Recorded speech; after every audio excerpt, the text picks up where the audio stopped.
Pentru mine, sănătatea maramureșenilor a reprezentat mereu o urgență permanentă, cu mult înainte de criza provocată de noul coronavirus. 2020 a adus o nouă provocare în domeniul sanitar. În calitate de președinte al Consiliului Județean Maramureș, am gestionat cu maximă responsabilitate acest domeniu. Inițiativele și măsurile concrete pe care le-am luat mereu înaintea guvernului penelist s-au dovedit benefice pentru maramureșeni.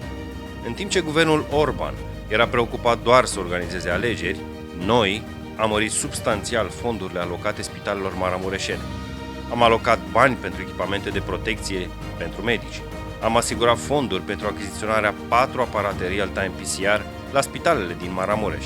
Am finanțat din banii județului platforma testămânmaramureș.ro, prin intermediul căreia 50.000 de maramureșeni sunt testați gratuit și voluntar pentru depistarea infecțiilor cu noul coronavirus.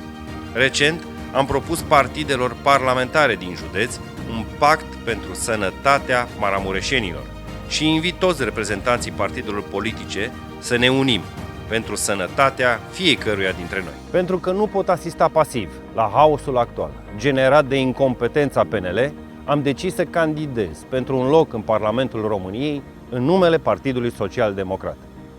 Dezideratul meu pentru următorii ani este siguranța unui trai mai bun pentru fiecare maramureșan.